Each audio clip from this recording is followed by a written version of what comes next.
karena surat ini murni membahas tentang tauhid ilmi, ya, yaitu tauhid rububiyah dan juga tauhid asma was sifat, tauhid uluhiyah dan juga tauhid asma was sifat, ya. Kemudian poin yang selanjutnya, surat Al-Ikhlas ini dengan antara keistimewaan surat Al-Ikhlas, seseorang yang membaca surat Al-Ikhlas pahalanya sama dengan seseorang, ya, pahalanya sama, ganjarannya sama dengan seseorang yang membaca sepertiga Al-Qur'anul Karim, sebagaimana yang telah disabdakan oleh Nabi sallallahu alaihi wasallam, ya. Surat Al-Ikhlas menekankan bahwa Allah Subhanahu wa taala adalah satu yang Maha Esa, yang memiliki sifat-sifat yang sempurna, ya, yang memiliki sifat-sifat yang sempurna, yang Maha Kaya, yang tidak memerlukan kepada siapapun, tidak memiliki keperluan kepada siapapun. Ini menunjukkan tentang keesaan Allah Subhanahu wa taala. Di sisi yang lain, surat Al-Ikhlas, di dalam surat Al-Ikhlas ini juga terdapat sebuah bantahan kepada orang-orang Nasrani yang mengatakan bahwasanya Allah Subhanahu wa taala itu tiga, dan juga bantahan kepada orang-orang musyrikin yang mereka memberikan atau mengarahkan ibadah mereka, menunjukkan ibadah mereka kepada selain Allah Subhanahu wa taala.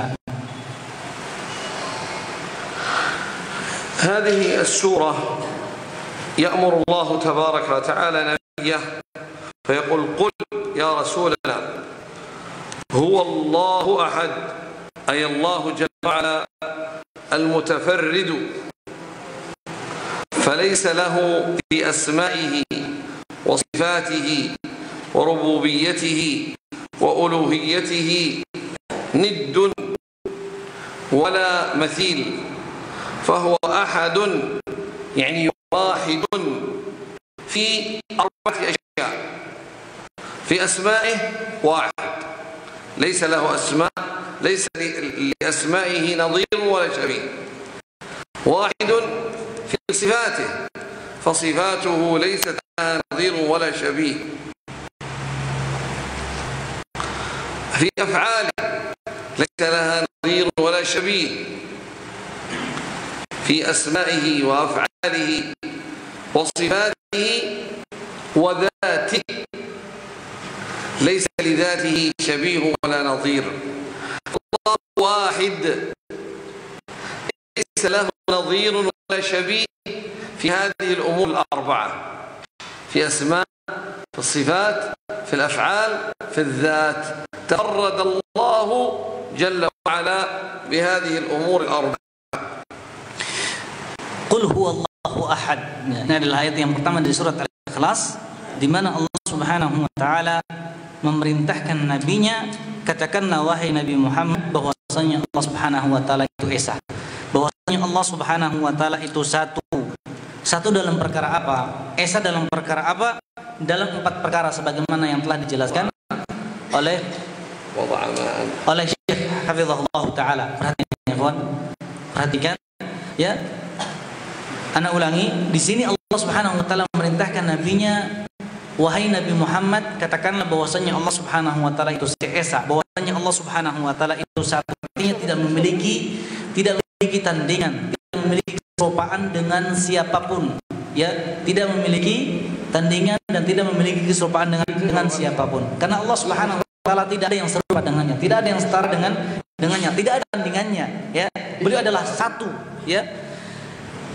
Kata beliau, ya, yang diesakan maksudnya satu adalah dalam apa? Dalam 4 perkara. Allah Subhanahu wa taala satu di dalam nama-namanya. Artinya yang memiliki nama-nama yang mulia. Artinya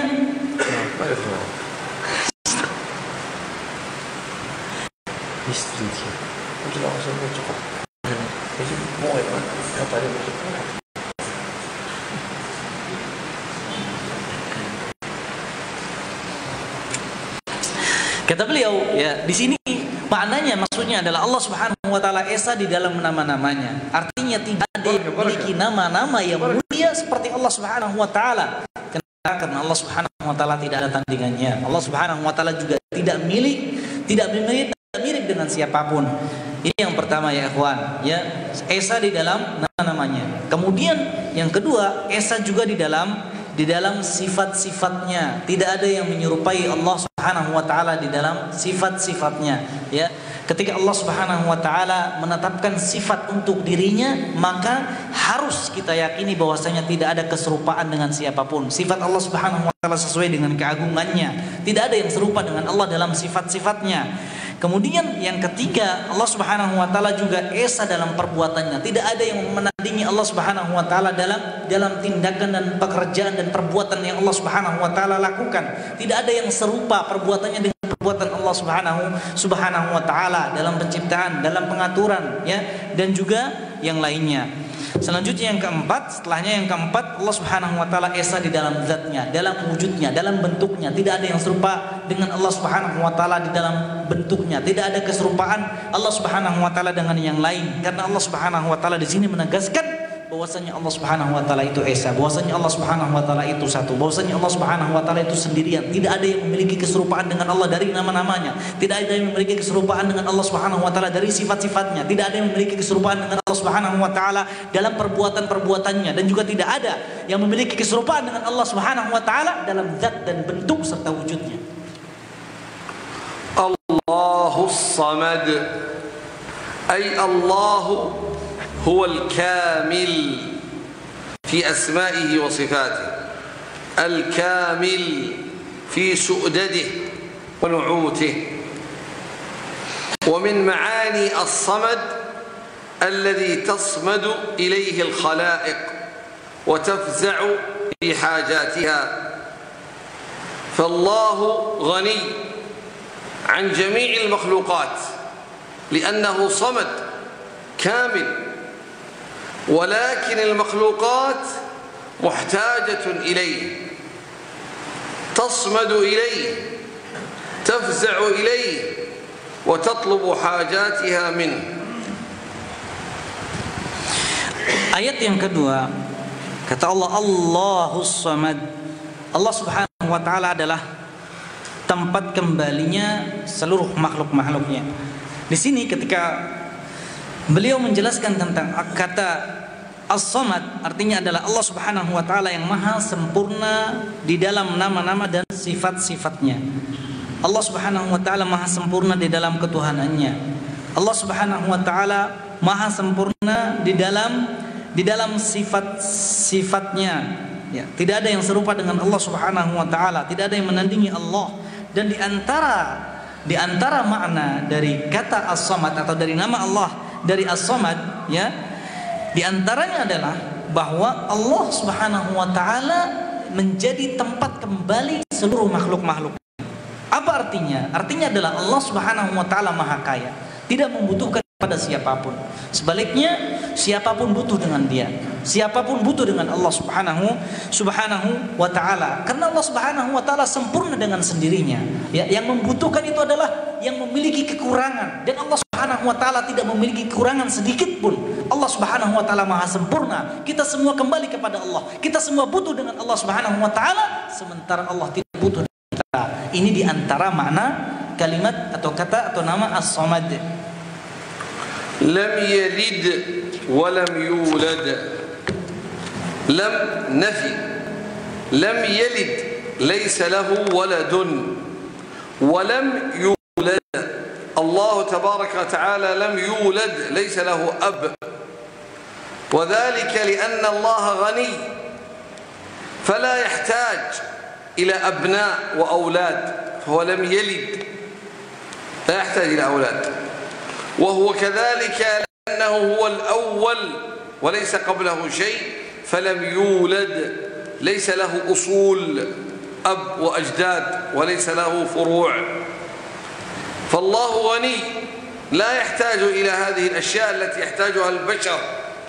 أنت يا ابن آدم تحتاج إلى الأولاد، تحتاج إلى الذرية، وأنت كذلك مولود لك أصول، لك أب وأم انحدرت منهم وولدت منهم. أما الله فلكمال غناه لم يلد، ليس له أولاد. وكما قلنا هذا فيه نفي ورد على النصارى الذين يقولون أن عيسى ابن الله، فيقال الله لم يلد ليس له أولاد. واليهود الذين قالوا عزير ابن الله له أبدا، الله لم يلد. وكذلك هو لم يولد، ليس له أصول ولا آباء وأجداد من قبل، لأنه هو الأول ليس قبله شيء تبارك وتعالى. Kata beliau, ini ayat yang keberapa? Ayat yang ketiga. Lam yalid walam yulad. Lam di sini adalah penafian, ya, menafikan adanya anak, ya, menafikan adanya anak. Artinya Allah Subhanahu wa taala tidak memiliki anak. Ya, Allah Subhanahu wa taala tidak memiliki anak. Walam yulad artinya adalah bahwa Allah Subhanahu wa taala tidak memiliki ayah, tidak memiliki bapak dan tidak memiliki ibu. Kenapa? Karena Allah Subhanahu wa taala Maha Kaya, tidak butuh dengan adanya anak-anak, tidak butuh dengan adanya anak-anak. Wadzalika li'annahu huwal awwal, ya. Dan juga Allah Subhanahu wa taala tidak memiliki bapak, ya, tidak memiliki bapak. Kenapa? Karena Allah Subhanahu wa taala dialah Allah Subhanahu wa taala yang pertama kali ada sebelum yang lainnya tidak ada, ya. Dialah Allah Subhanahu wa taala yang pertama kali ada sebelum yang lainnya tidak ada. Makanya di antara nama Allah Subhanahu wa taala adalah Al-Awwal, ya, yang berada sebelum yang lain tidak ada. Adapun yang lain semuanya diciptakan oleh Allah Subhanahu wa taala. Falam yulad laisa lahu usulun wala aba. Artinya, ya, sebagaimana yang telah dijelaskan tadi, intinya adalah bahwasanya Allah Subhanahu wa taala tidak memiliki anak dan juga tidak memiliki bapak, karena Allah Subhanahu wa taala adalah yang pertama kali ada sebelum yang lain tidak ada, ya, sebelum yang lain tidak ada. Berbeda dengan manusia, berbeda dengan makhluk. Adapun makhluk membutuhkan apa? Membutuhkan bapak. Kalau seandainya tidak ada bapak, tidak ada ibu, tidak akan terlahirkan, tidak akan dilahirkan seorang manusia, ya. Makhluk apapun terjadi dengan adanya apa? Bapak dan ibu. Ya, ini berbeda, jauh berbeda dengan Allah Subhanahu wa taala. Dan juga manusia butuh dengan anak, ya, butuh dengan yang namanya anak. Berbeda dengan Allah Subhanahu wa taala. Allah Subhanahu wa taala tidak membutuhkan adanya anak, ya, tidak membutuhkan dengan anak, tidak perlu adanya anak. Makanya kata Syekh hafizahullah taala, ayat ini merupakan bantahan kepada orang-orang Nasrani yang mereka mengatakan bahwasanya Isa adalah siapa? Adalah anak Allah Subhanahu wa taala. Kenapa? Karena Allah Subhanahu wa taala menegaskan bahwasanya Allah tidak memiliki anak, dan juga merupakan bantahan untuk orang-orang Yahudi yang mengatakan bahwasanya Uzair adalah anak Allah Subhanahu wa taala. Karena secara tegas tadi ayatnya menerangkan bahwa Allah tidak memiliki anak dan juga tidak memiliki bapak, ya. ولم يكن له كفوا أحد، يعني ليس لله كفو، يعني مكافئ، ليس لله مثيل ونظير وند، بل هو متفرد في أسمائه وصفاته وأفعاله وذاته، فلا يوجد لله نظراء وأمثال وأنداد، وذلك لأنه كامل من جميع الوجوه ولا يمكن أن يكون مثله أحد. Kemudian ayat yang terakhir, walam yakul lahu kufuwan ahad, ya, artinya secara bahasa Indonesia, ya, tidak ada yang setara, tidak ada yang bisa menandingi Allah Subhanahu wa taala. Ini yang dimaksud dengan kata al-kufu. Kufu di sini adalah menggafi, al-mathil, an-nadhir, an-nid. Artinya adalah tidak ada yang sebanding dengan Allah Subhanahu wa taala, tidak ada yang setara dengan Allah Subhanahu wa taala, baik dari sisi kedudukan, ya, ataupun dari sisi zat, ya, baik dari sisi nama-namanya. Tentunya tidak ada yang sebanding dengan Allah Subhanahu wa taala dari sisi nama-namanya, tidak ada yang sebanding dengan Allah Subhanahu wa taala dari sisi sifat-sifatnya, ya, dan juga dari sisi bentuknya tidak ada yang serupa dengan Allah Subhanahu wa taala. Karena Allah Subhanahu wa taala adalah satu. Allah Subhanahu wa taala adalah esa, tidak ada yang serupa dengan Allah, tidak ada yang memiliki kekuatan yang sama dengan Allah Subhanahu wa taala. Ya, kenapa? Karena Allah Subhanahu wa taala dialah satu-satunya yang maha sempurna. Adapun yang lain, makhluk Allah Subhanahu wa taala, siapapun dia adalah yang penuh dengan kekurangan, yang sempurna, satunya yang sempurna dari segala sisi itu hanya Allah Subhanahu wa taala, Tuhan kita yang Maha Pencipta. Naam, surat Al-Falaq. Sekarang surat Al-Falaq. Barisan ketiga, silakan. Sof yang ketiga, baca surat Al-Falaq dari kanan, silakan. Mana tadi yang mic-nya? Antarkan Syekh. Mohon maaf. Tafadhol. Jazakallahu khair. Allah barik fiik.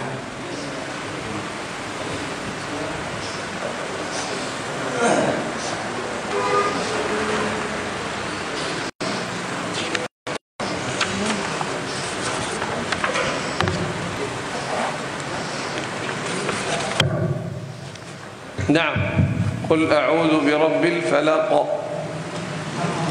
أعوذ بالله من الشيطان الرجيم بسم الله الرحمن الرحيم قل أعوذ برب الفلق من